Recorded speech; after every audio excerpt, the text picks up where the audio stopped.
భారత్ మాతాకి జై. ప్రస్తుతం భారత్ పాకిస్తాన్ మధ్య జరుగుతున్న ఆపరేషన్ సింధూర్కి సంఘీభావం ప్రకటిస్తూ వాళ్ళకు మన భారతదేశ సైన్యం యొక్క శౌర్యాన్ని వారికి మద్దతు పలుకుతూ కోరుట్ల బార్ అసోసియేషన్ పక్షాన ఈరోజు బైక్ ర్యాలీ నిర్వహించడం జరిగింది. భవిష్యత్తులో పాకిస్తాన్తో కనుక మనకు యుద్ధం వస్తే మన భారత సైన్యం ధీటుగా ఎదుర్కొని విజయం సాధించాలని కాంక్షిస్తూ కోరుట్ల బార్ అసోసియేషన్ పక్షాన మేమందరం కూడా ఈరోజు ఈ యొక్క బైక్ ర్యాలీ నిర్వహించడం జరిగింది. బైక్ ర్యాలీలో దాదాపుగా ఒక 40 నుంచి 50 మంది న్యాయవాదులు పాల్గొన్నారు. వీరి మా యొక్క ముఖ్య ఉద్దేశం ఏంటంటే దేశభక్తిని చాటడమే మా ముఖ్య ఉద్దేశం. అట్లాగే మన దేశంపై జరుగుతున్నటువంటి ఈ దాడులను తీవ్రంగా ఖండిస్తున్నాం. ఒకవేళ యుద్ధం కనుక వస్తే ఖచ్చితంగా మా న్యాయవాదుల పాత్ర ముందు వరుసలో ఉంటుందని చెప్పేసి ఈ సందర్భంగా తెలియజేసుకుంటూ భారత్ మాతాకి వందే వందే. న్యాయవాదుల ఐక్యత, న్యాయవాదుల ఐక్యత. జై జవాన్, జై జవాన్. देश की रक्षा कौन करेगा, कौन करेगा? हम करेगा, हम करेगा. देश की रक्षा कौन करेगा, कौन करेगा? हम करेगा.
మాతాకి జై. ప్రస్తుతం ఇండియా పాకిస్తాన్ మధ్య నడుస్తున్న ఆపరేషన్ సింధూర్కి సంఘీభావంగా కోరుట్ల బార్ అసోసియేషన్ పక్షాన కోర్టు చౌరస్తా నుండి నంది చౌరస్తా మీదుగా ఐలాపూర్ రోడ్ నుండి అంబేద్కర్ స్టాచ్యూ మీదుగా కార్గిల్ చౌక్ వరకు న్యాయవాదులం అందరం కలిసి బైక్ ర్యాలీ తీయడం జరిగింది. ఈ బైక్ ర్యాలీ యొక్క ముఖ్య ఉద్దేశం ఏంటంటే భారతదేశానికి భవిష్యత్తులో యుద్ధం వస్తే న్యాయవాదులం అయినటువంటి మేము కూడా ముందు వరుసలో ఉండి మన భారతదేశాన్ని యొక్క దేశభక్తిని మరియు సౌభ్రాతృత్వాన్ని పాటిస్తామని నిలబడమే ఈ కార్యక్రమం యొక్క ముఖ్య ఉద్దేశం. ఇందులో కూడా దాదాపుగా మా కోరుట్ల బార్ అసోసియేషన్ నుంచి 40 నుండి 50 మంది న్యాయవాదులు పాల్గొన్నారు. పాకిస్తాన్ ఖబర్దార్, భవిష్యత్తులో ఇండియా పైన కన్నేస్తే మీ దేశం లేకుండా కేసులు నడిపేసి ఆల్రెడీ గౌరవ ప్రధానమంత్రి మోడీ గారు ఆపరేషన్ సింధూర్ అనే పేరుతోని మన ఆడబిడ్డల సింధూరాన్ని ఏ విధంగా దోస్తున్నారో మోడీకి చెప్పన్నందుకు మోడీ బదులుగా ఆపరేషన్ సింధూర్ అనే ఆపరేషన్ను నిర్వహించి దాంట్లో కూడా 2 మహిళా ప్రతినిధులుగా వ్యవహరించి 2 మహిళా పైలట్లు ఈ ఆపరేషన్ సింధూర్ని సక్సెస్ఫుల్గా కొనసాగించి మన భారతదేశానికి మొట్టమొదటి విజయాన్ని అందించేందుకు గాను భారతదేశం పక్షాన వారికి తెలియజేసుకుంటూ భవిష్యత్తులో పాకిస్తాన్ ఇండియా యుద్ధం వస్తే ఖచ్చితంగా భారతదేశం అనేది పాకిస్తాన్ని మటమాయం చేసి ప్రపంచ పటంలోనే లేకుండా చేసే విధంగా చెప్పాలని కోరుకుంటూ జై భారత్.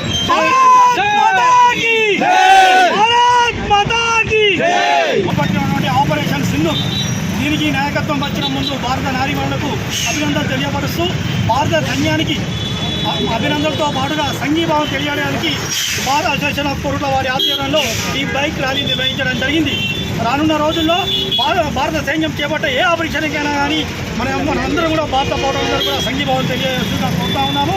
రానున్న రోజుల్లో పాకిస్తాన్ ఎటువంటి దుశ్చర్యలకు పాల్పడినా కూడా భారత పౌరులందరూ కూడా 140 కోట్ల మంది ప్రజలు ఒక్కొక్క మానవ బాంబుగా తయారై పాకిస్తాన్ తుదిముఖిస్తారని చెప్పి కూడా మేము పాకిస్తాన్ హెచ్చరిస్తున్నాము.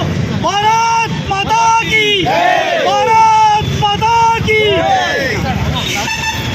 आज ऑपरेशन सिंदूर के सक्सेस होने की वजह से कोरुट्ला बार एसोसिएशन प्रेसिडेंट और अधिवक्ताओं के जरिए आज रैली बाइक रैली निकाला गया। ऑपरेशन सिंदूर के सक्सेसफुल रैली में बहुत से अधिवक्ताओं ने इसमें शिरकत किए हैं और ये टेररिस्टों के वजह से हिंदुस्तान में, हमारे प्यारे हिंदुस्तान में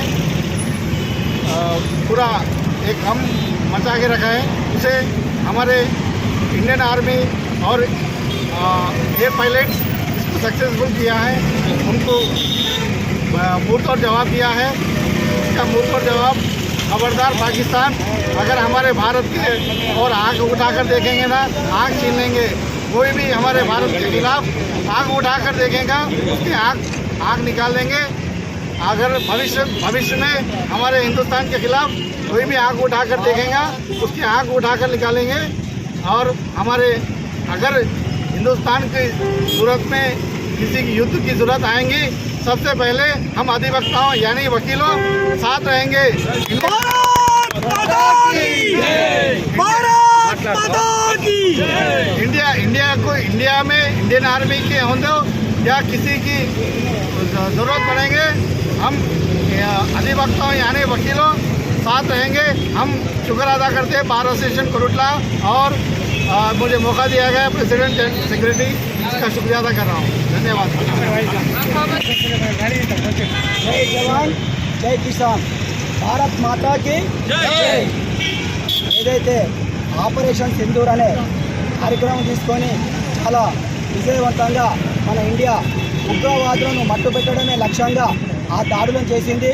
అందులో ఏ ఒక్క సామాన్యుడికి ఎలాంటి నష్టం జరగకుండా మన జరిగిన దాడిలో ఉగ్రవాదులు దాదాపుగా చాలామంది హతమైనట్టు మనకు అధికారిక వర్గాల ద్వారా తెలుస్తుంది. ఇప్పుడు మనకు ఎన్నో రకాలుగా వాళ్ళ ఆటంకాలు సృష్టించినారు. ఎన్ని సృష్టించినా అని కూడా భారత ప్రభుత్వం చాలా సమయాన్ని పాటించి చాలా ఓపికతో ఉన్నది. ఇంకా కూడా ఓపికను పరీక్షించే విధంగా పహల్గామ్ దాడిలో చాలామందిని టూరిస్టులను మట్టు పెట్టడం కాకుండా మీరు మోడీకి చెప్పకపోయి అని ఒక ఆ నారీమణులకు ఏదైతే వాళ్ళు అల్టిమేటం ఇచ్చిందో అదే నారీమణులు ఇక్కడ సెలెక్ట్ చేసి ఆ యొక్క దేశం పైన, అదే ఆ యొక్క ఉగ్రవాద శిబిరాల పైన ఏదైతే దాడులు చేసిండ్రో వాళ్ళు మన ఇండియా ఏదైతే నారీమణులు వాళ్ళకందరికీ కూడా ఒకసారి జోహర్ చెప్పవలసింది. సైన్యం చేసింది చాలా మట్టుకు ఇది మంచి చర్య అని చెప్పేసి ఈ యావత్ ఇండియా కూడా గర్విస్తుంది. ఈ గర్వించే విషయం లోపల మేము కూడా మా అధ్యక్షుడు ఏదైతే బార్ అసోసియేషన్ కోరుట్ల ఆధ్వర్యం లోపల మేము మొట్టమొదటి కార్యక్రమం తీసుకొని సైనికులకు మేము కూడా చేదోడు వాదోడుగా ఉండాలి, మా యొక్క మద్దతు తెలపనే ఉద్దేశంతో ఈ యొక్క కార్యక్రమం నిర్వహించడం జరిగింది. ఈ యొక్క కార్యక్రమం ఈ పాకిస్తాన్కు చెంపపెట్టు ఉగ్రవాదులను పెంచి పోషిస్తున్న పాకిస్తాన్ ఖబర్దార్ ఖబర్దార్. జై జవాన్.